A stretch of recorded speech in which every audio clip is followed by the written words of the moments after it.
My sister-in-law took my credit card and spent a lot on her honeymoon. She said thanks for the present. I used $15,000 lol. I said I don't have a credit card. After that, my sister-in-law started shaking. Olivia, my sister mentioned they're coming over tomorrow afternoon. I'm sorry for always causing you trouble. Oh, really? No problem. Should I prepare some snacks for tomorrow morning? I apologize that this keeps happening. It's like they don't have any boundaries. It's fine. I recently heard about a cute pastry place from a colleague. I'll go there to buy something. Aaron, my husband, is a 35-year-old office worker, 3 years older than me. We met at the office and got married later. He's always confident and a truly wonderful husband. He's such a nice guy, and he is popular with the ladies. He is 178 centimeters tall and looks slim with a well-proportioned face. It wouldn't be an exaggeration to say 100 out of 100 people would find him handsome. If he's good-looking and considerate, it's not surprising he is popular. However, it may be surprising that such a man married a tomboyish woman like me. Whatever age looks, especially his sisters seem to feel strongly about this. Aaron, look. I got the recipe from my shop and made this myself. Wow. You cooked this. That's a surprise. You've never cooked before. Great job. Isn't this cool? I will enjoy it with Olivia later. And guess what? I have been getting a lot of praise at my new job. They say I'm good at what I do. Amelia, it sounds like things are going well for you. It's great that you're being recognized. You're doing an excellent job. The two sisters-in-law, Emma and Amelia, truly adore their brother, my husband. Even when they visit our house, they don't show much interest in me. It's tough with both of them always clinging to him and calling him Aaron. However, their deep trust and pride in him show how reliable he is. I found it in dealing with Olivia. Your bangs look weird. They're split in the middle. You should fix it. Really? Is it that noticeable? As the wife of my brother, you should look presentable. Wow. You're always so strict with looks. Afterwards, Emma kept pointing out how unsuitable. I stand by my husband, refusing to succumb to his sister's attempts to force agreement. Despite their insistence, my kind and wonderful husband never once aligns with them. You two don't truly understand Olivia's good side, he always asserts with absolute conviction. Suddenly, Emma and Amelia, looking displeased, retreat home. I'm sorry for always putting you through this, Olivia. It's because I've spoiled them. My husband apologizes as he often does. They always end up being rude to you.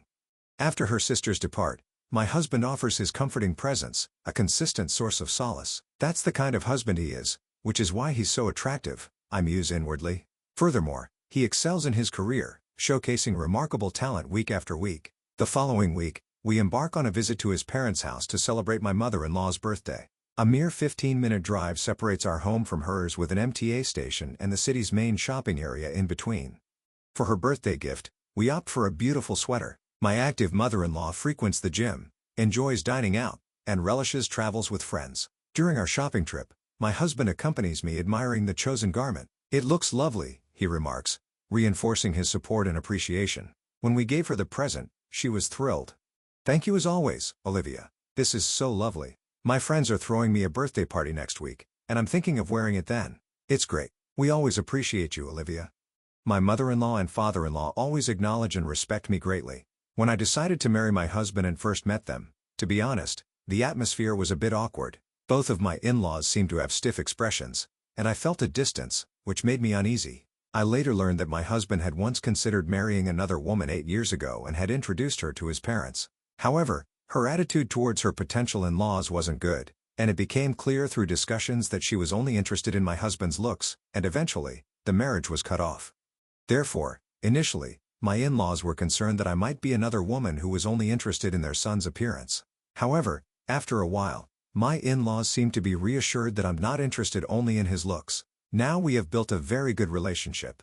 Byron, you're here. Emma, who had just finished her part-time job, came home. Byron, there is something.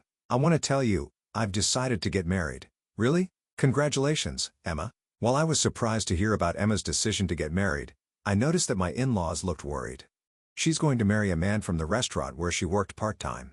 He is 40, 12 years older than her. I thought my in-laws were concerned about the age gap, but they were actually worried that the man seems to have no savings. Despite their warnings, Emma insisted he is wonderful and kind, perhaps even resembling her brother, and that she can persuade him to start saving money. Even though Emma feels that everything is fine, it seems that the in-laws are not so easily convinced.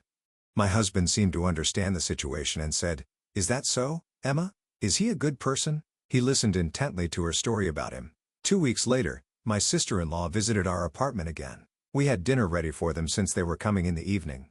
As we all enjoyed dinner together, my husband said, "This hamburger steak is one of Olivia's specialties. It's so delicious, right?"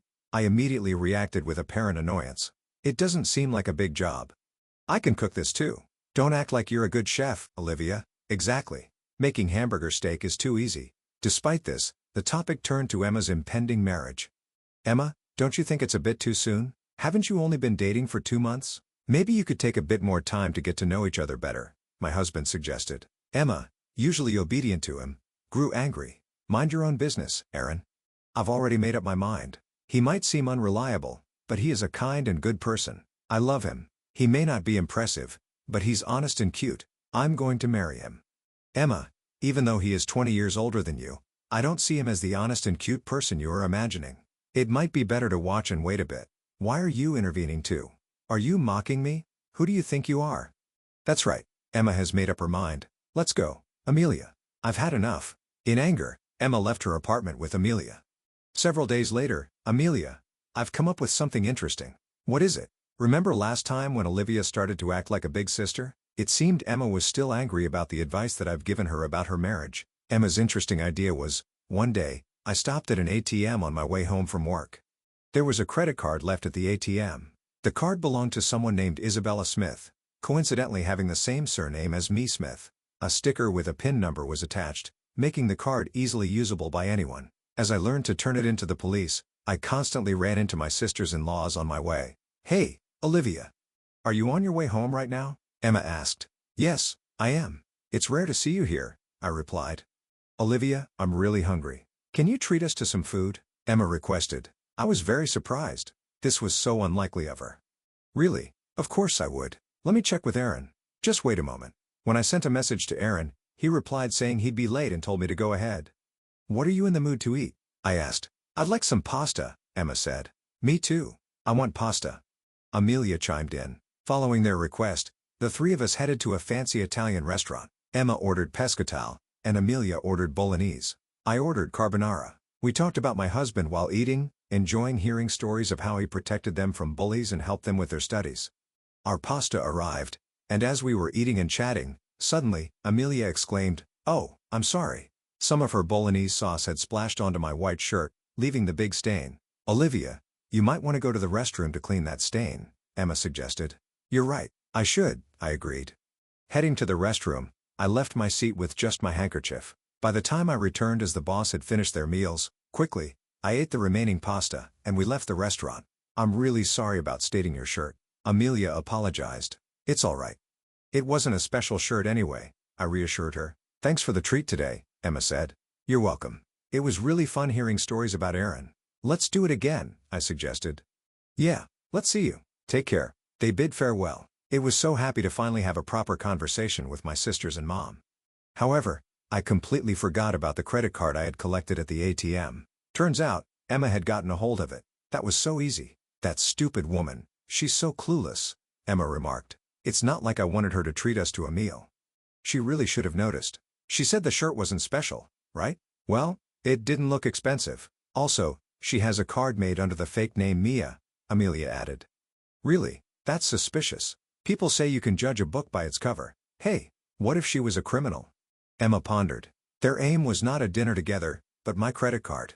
Specifically, Emma wanted to use my card to pay for an extravagant honeymoon. However, I did not have a credit card, but that evening, Emma booked her honeymoon to Hawaii using the card.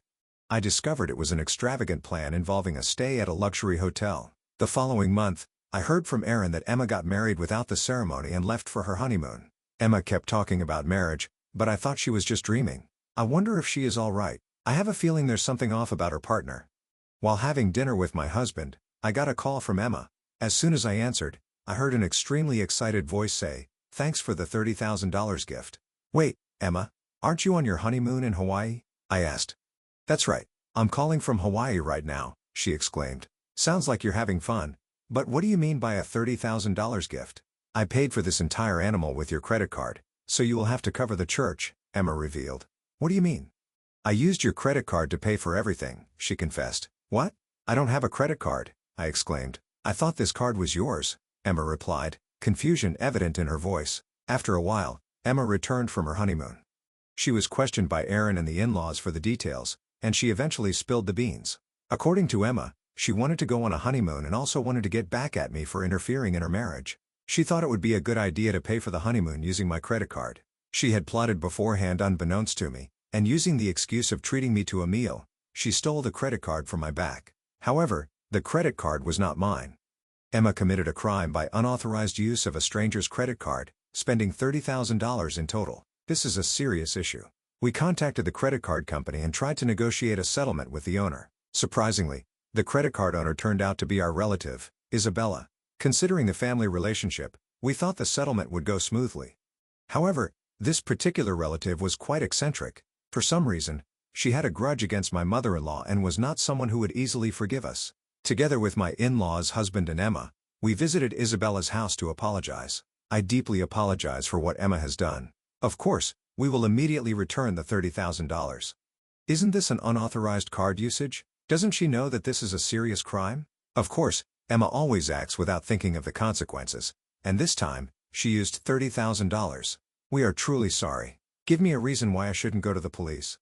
Forgive her. We're family, right? A crime is a crime. Whether we are related or not, it doesn't matter. Also, will Emma herself repay the $30,000 she used without permission? Emma is a part-timer with no savings, so I will initially take on the responsibility of repayment.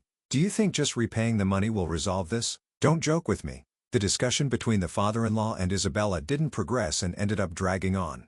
Finally deciding to discuss it again on another day. Later, on the third visit, Isabella finally agreed to the father-in-law paying the $30,000.